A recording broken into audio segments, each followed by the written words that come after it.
I think we do a lot of work to try and figure out how do we get people more engaged in their health, and to us it means a number of things. It means how do we figure out what motivates people, what's important to them, and I think everyone in general is motivated to live a long and healthy life. It's really figuring out at the core what it is that motivates them, whether it's being there for their kids or being able to run 10 miles or whatever that is.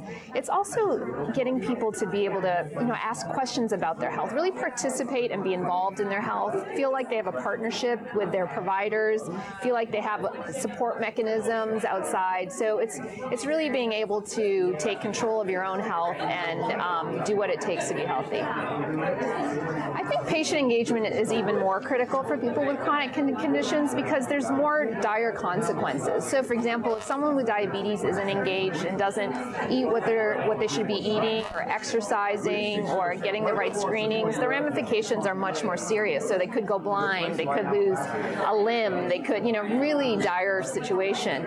And I think what's most challenging about for people living with chronic conditions is oftentimes it requires really major changes, and it's not just you make a change once and then you're done. You have to make these changes every single day.